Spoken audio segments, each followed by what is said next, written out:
Well, welcome to Meck's online campus. We're getting ready to kick off a brand new season of football.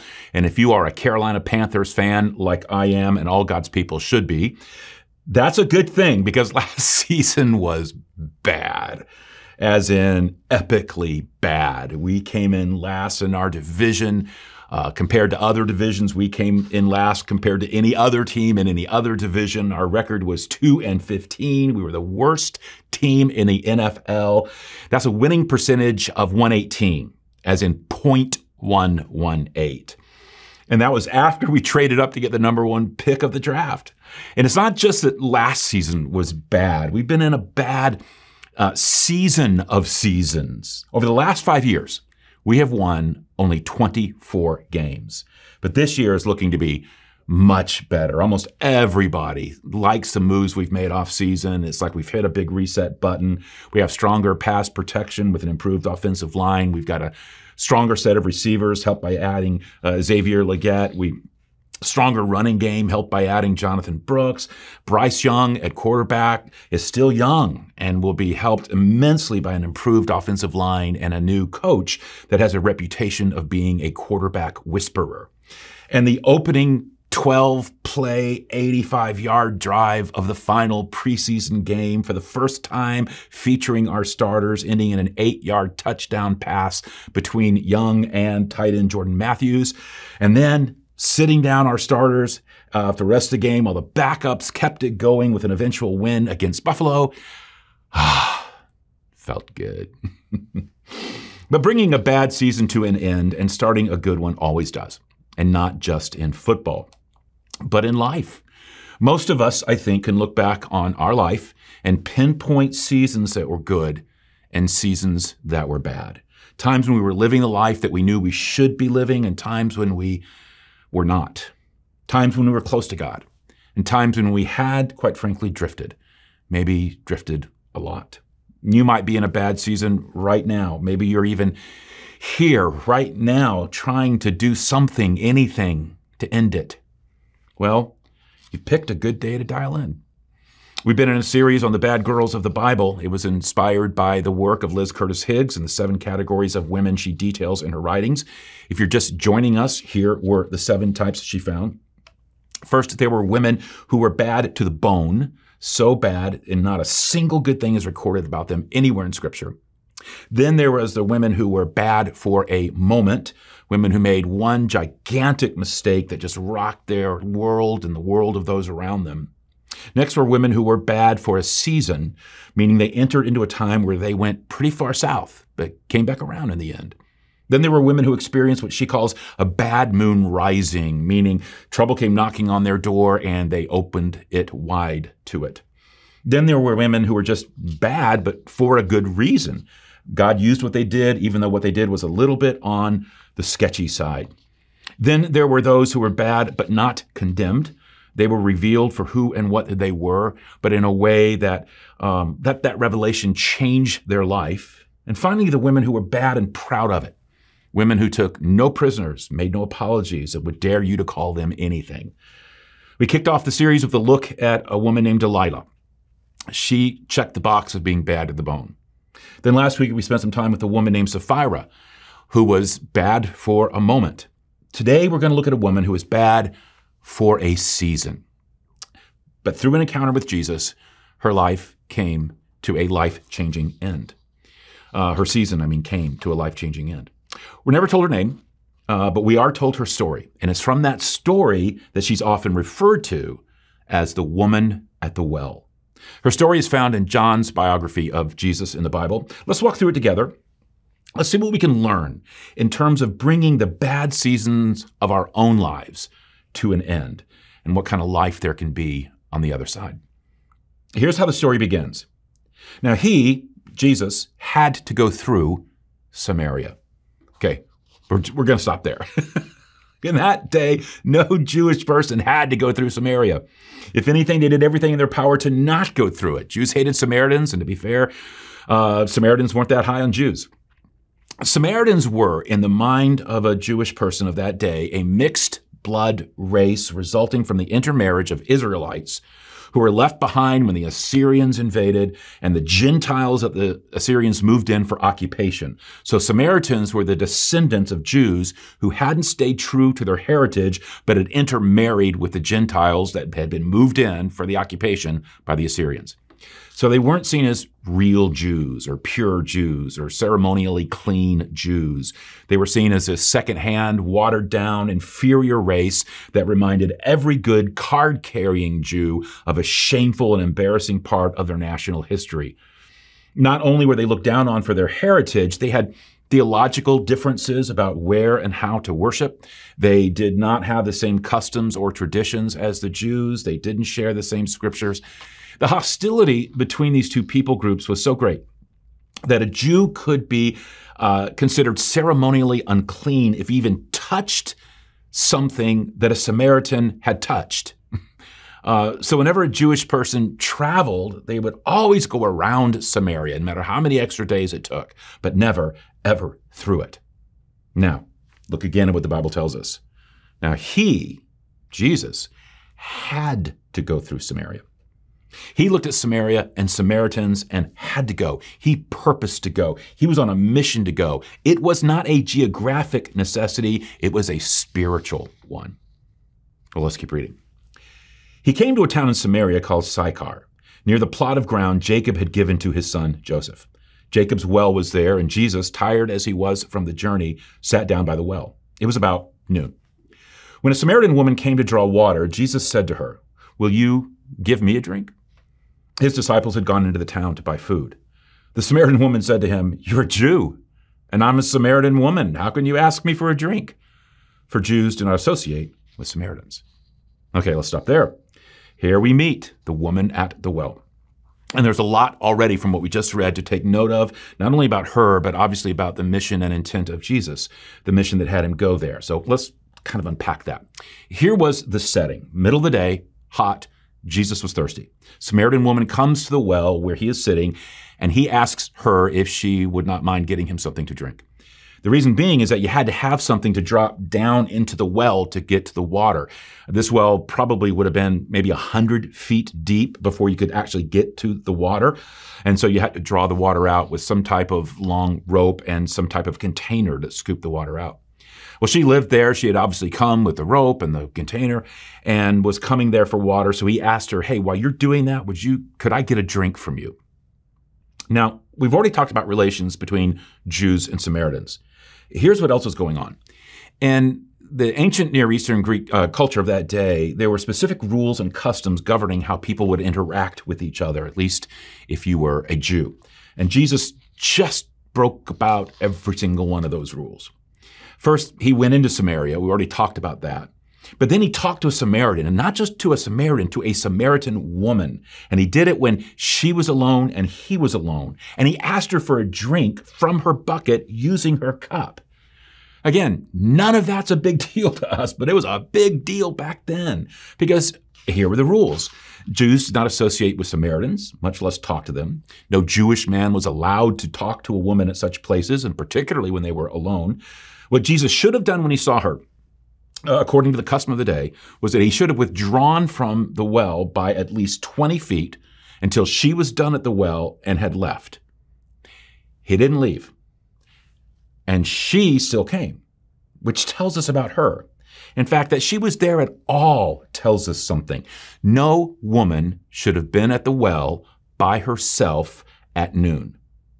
The women gathered water in the mornings when it was cool, and they always did it as a group. Anything else would have been considered immodest and improper. But there she was at midday, alone, which no respectable woman would have done.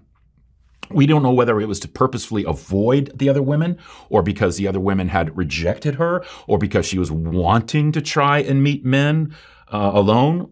We'll find out in a minute. Maybe it was all of the above, but she had no business being there.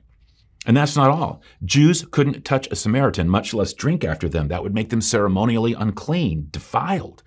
And again, it could happen just by touching something they had touched, sitting where they had sat, riding on a saddle that had been ridden by a Samaritan. That was one of the reasons you never risked even going through Samaria as a Jew. And here Jesus is willing to drink after her. Everything about this woman screamed out that she was a hot mess, someone you just shouldn't have anything to do with, someone whose life was probably a moral train wreck. But everything about Jesus screamed out that he was purposefully seeking her out, extending to her worth, value, and dignity, that she was not something unclean, not to him. She was not someone to be avoided. She was not someone to be condemned. She was someone who mattered to him. She was someone who mattered to God. Well, after she points out that he shouldn't be interacting with her, maybe even with a bit of a smirk and a flirt that says, so, I'm obviously not a good girl being here, and you're obviously not a good Jewish man being here and talking to me, so what is it you really want to talk about? Jesus then said this, if you knew the gift of God and who it is that asks you for a drink, you would have asked him, and he would have given you living water. Sir, the woman said, you have nothing to draw with, and the well is deep. Where can you get this living water? Jesus answered, everyone who drinks this water will be thirsty again, but whoever drinks the water I give them will never thirst. Indeed, the water I give them will become in them a spring of water welling up to eternal life. Okay, little background. There were two types of water that people could drink and have access to in that time and place. Living or moving water, and then still water. Still water is what you found in wells. Living water was what you found in rivers or streams. Living water was highly valued and considered the best there was. There was no living or moving water in that area, just very deeply dug wells. But if there was living or moving water, you'd want to know about it. So she isn't playing dumb here. It's like, wait a minute, living water around here? Where? He's getting her attention using the water and the well as a bridge to talk about water in a very different way than what she had come to draw and drink and had been drawing and drinking her whole life. He's talking about a water that can be alive and moving in her. He's talking about the very spirit of the living God. He's trying to help this woman see that the water she has been drinking, meaning the life she has been leading, the spiritual water she'd been consuming, would never satisfy her, would never quench her thirst, would always leave her thirsty and wanting something more. It wasn't living water, it was dead. It was lifeless. It's really not surprising that Jesus was using water and thirst to talk about spiritual things, not just because he was sitting at a well. Thirst is our strongest physical drive. And when we feel it, it's among the worst of human sufferings. People who are deprived of water will be driven to drink anything. In fact, physiologists have specific words to describe the various stages of human thirst. There's eudypsia, which is just ordinary thirst. We experience it all the time, and we all know what it's like to be thirsty and then have something to drink and satiate that thirst. Then there's hyperdipsia, which is temporary intense thirst. That's when you're really thirsty, you're just dying for something to drink, and you just kind of take down an entire water bottle full.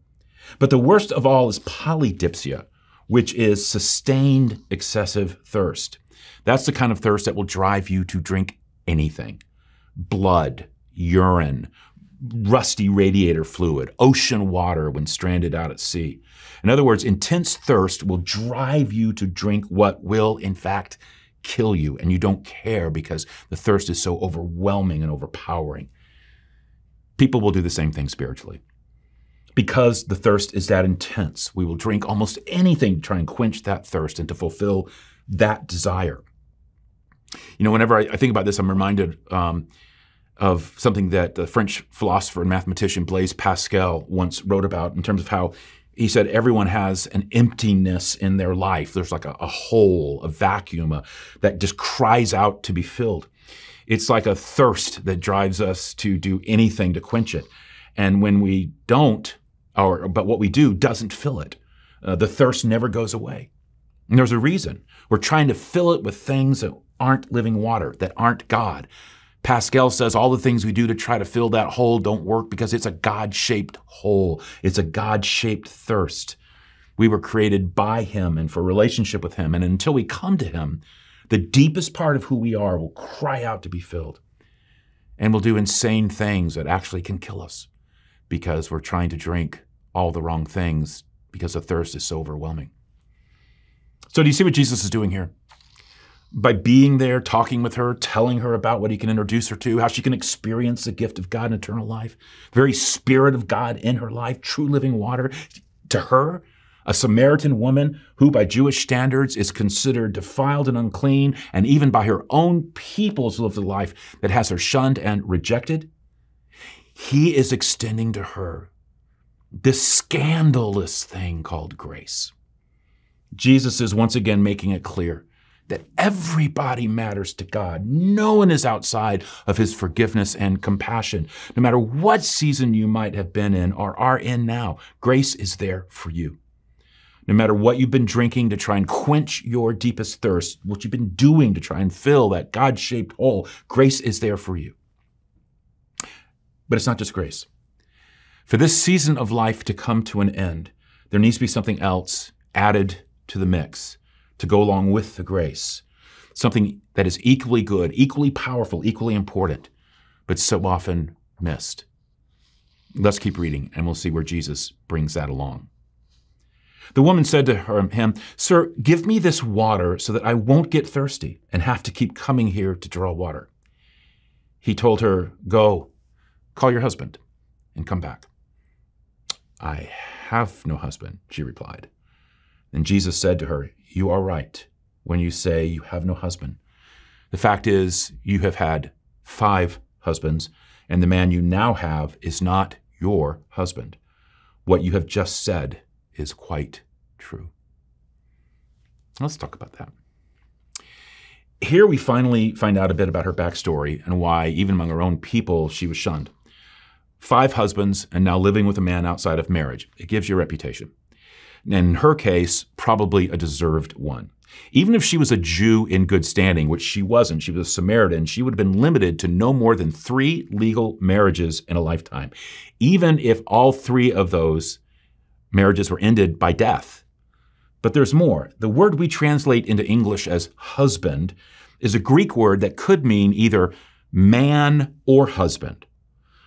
So it could be that Jesus told the woman that he knew that she had had 5 men that she had been sexually active with and lived with outside of marriage. She was now on to her 6th, who wasn't her husband either.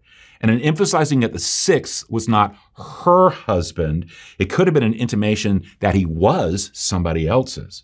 So here we have a woman that no matter how you cut it, had been living a deeply sexually immoral life, to such a degree that she had become an outcast. And she was brazen enough about it to not end that lifestyle, but to openly embrace it and the rejection from others that came with it. So yeah, here we have one of the bad girls of the Bible. Bad for a season. But why did Jesus bring all that up? Why did he lay bare the intimate details of her life? Was he trying to shame her? No. He wasn't trying to be cruel. He wasn't trying to be condemning. He was trying to save her. He was trying to make her see her life the way it really was, that it really was morally, spiritually, relationally bankrupt and empty. She needed to confront the reality of her life. She needed to be reminded of the water she had been drinking, that along with the grace, she needed truth. The truth about the season that she had been in, the truth about how she had been trying to fill her God-shaped hole. She had tried to fill it over and over again with man after man and relationship after relationship, sexual encounter after sexual encounter, hoping that in their arms she would find what she had been looking for. But at the end of every liaison, every attachment, every hookup, every night's passion, she was still empty. She was still thirsty for the water that would quench her heart's desire. She had to see that truth in the context of the grace being offered. Grace and truth, the two have to go together or there can be no life change. If you have truth but no grace, you just have judgment and condemnation. But if you have grace without truth, it'd be like going to a doctor and hearing her say, yeah, there's medicine for you. You can be made well, free of what ails you. You don't have to worry about this. But then never bothering to diagnose what it is that was making you sick, which means you can never truly be healed. You're just told that all is well when it isn't. You go on living a life you always have going on in the season you are in without end. See, grace is like a Band-Aid or medicine. It's to be applied to something. And that is applied by the truth to that which is broken in your life. The only way for a life to change, a season to end, and a new one to begin is if you accept the grace along with the truth. And that's not all. Without the truth, you don't even know that you're in a bad season. You think that the water you're drinking right now is the best water there is to drink. C.S. Lewis once put it this way. He said, we're half-hearted creatures, fooling around with drink and sex and ambition when infinite joy is offered to us. Like an ignorant child who wants to go on making mud pies in a slum because he cannot imagine what is meant by the offer of a holiday by the sea. Then Lewis adds, we are far too easily pleased. So what would Jesus say to you? What truth would he reveal? What would he say to you that you know is true? But hearing him say it, and see, that was the power of this moment, where Jesus makes it clear he knows all about her life and she's hearing it. Obviously, this word from God, what would he have you hear? What would he bring up about you that if you heard it from him would bring it into devastating clarity? Give it a weight you have not been giving it, would help you see it as it really is. If he told you everything about your life, what would it be? How would it feel? So add all this up. Jesus met this woman with radical acceptance and offered her radical grace. He did not condemn her, but reached out to her. For maybe the first time in her life, she was hearing someone say, no matter what you've done, no matter how you've lived, you matter to me. A woman who had slept in all the wrong beds, a serial adulterer, someone who had lived such a seedy life that the other women in town seemingly wanted nothing to do with her, a woman who was brazen enough to go up to a traveling man at the well at noon for who knows what intent. A woman who had no status, no position, no virtue, seemingly no morals, and she mattered to Jesus. And he offered her living water. But with that grace, he also knew that she desperately needed to confront the true nature of her life in the season that she was in, to see it the way God saw it, to realize that she needed a course direction. So after the grace came the much needed truth to go along with it. After telling her about this grace and showing her grace and living this living water, he said, now, let's talk about the string of relationships and the man you are now living with outside of marriage. We need to talk about the season you're in. Grace and truth. But there's still one more thing she needed. She needed to know where that grace and truth could be found. And that is exactly what happened next. Let's keep reading. Sir, the woman said, you must be a prophet. So tell me, why is it that you Jews insist that Jerusalem is the only place of worship, while we Samaritans claim it is here at Mount Gerizim, where our ancestors worshipped? Jesus replied, believe me, dear woman, the time is coming when it will no longer matter whether you worship the Father on this mountain or in Jerusalem. The time is coming, in fact, it's here now, when true worshipers will worship the Father in spirit and in truth. The Father is looking for those who will worship him that way. For God is spirit, so those who worship him must worship him in spirit and in truth. The woman said, well, I know the Messiah is coming, the one who is called Christ. When he comes, he will explain everything to us. Then Jesus told her, I am the Messiah. And that was what she needed to bring it all together. For grace and truth to end one season and begin another, she needed the source of that grace and truth, Jesus, which is what he came to bring to all of us. That was his mission from day one. You know, at the very beginning of John's biography of Jesus, where this story is found, John makes it clear who Jesus is, what he's bringing to the world, what he's uniquely offering. Let me just read you a bit of what he wrote. He said, the Word, Jesus, became flesh and made his dwelling among us. We've seen his glory, the glory of the one and only Son who came from the Father, full of grace and truth. There it is again. What Jesus came to bring to bear on every life, grace and truth, so that we could drink the living water of the Spirit of God. So what happened next? Did she believe him?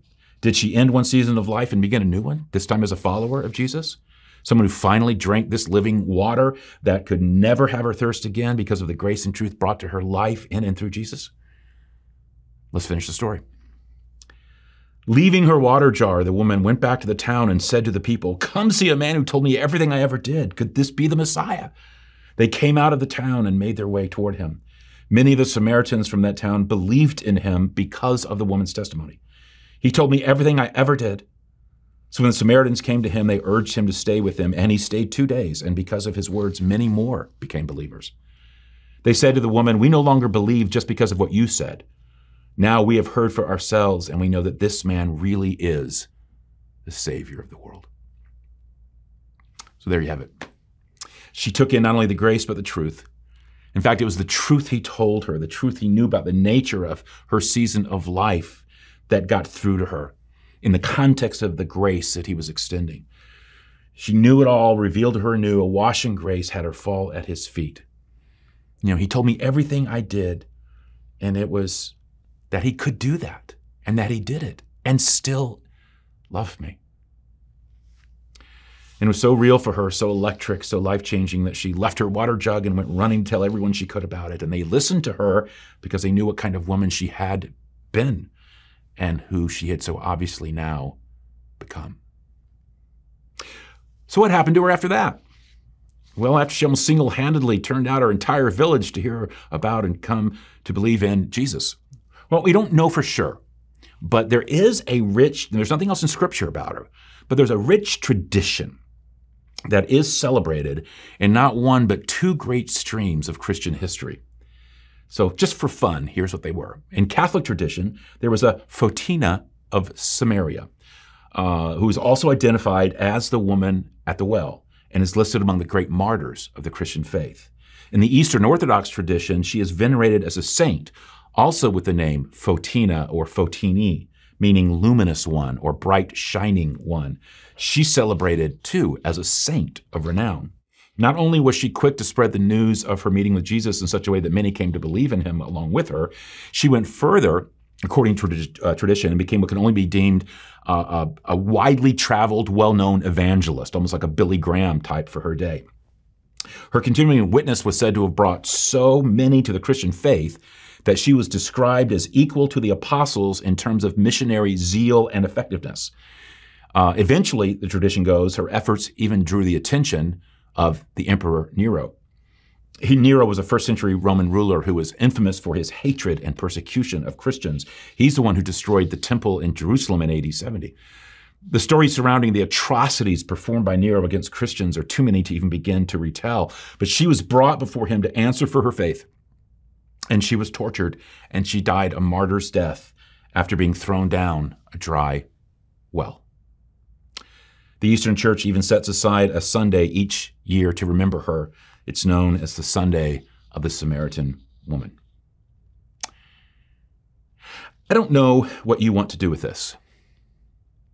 I do know that if you want to end the season you're in, if you want the living water that Jesus offers instead of the dead water that you have been drinking, if you want to fill the God-shaped hole in your life with God, if you're ready to own the truth about your life, God's truth, along with the gift of his outrageous grace, then all it takes is a simple prayer, asking him for it. I just felt like at the end of this story, and I know how so many might be wanting to end the season they're in, that it would be good and appropriate to just leave you with that prayer. A prayer that if you want to pray it, will ask Jesus for the drink that will finally quench your thirst and that he alone can give. And I'll pray that you do.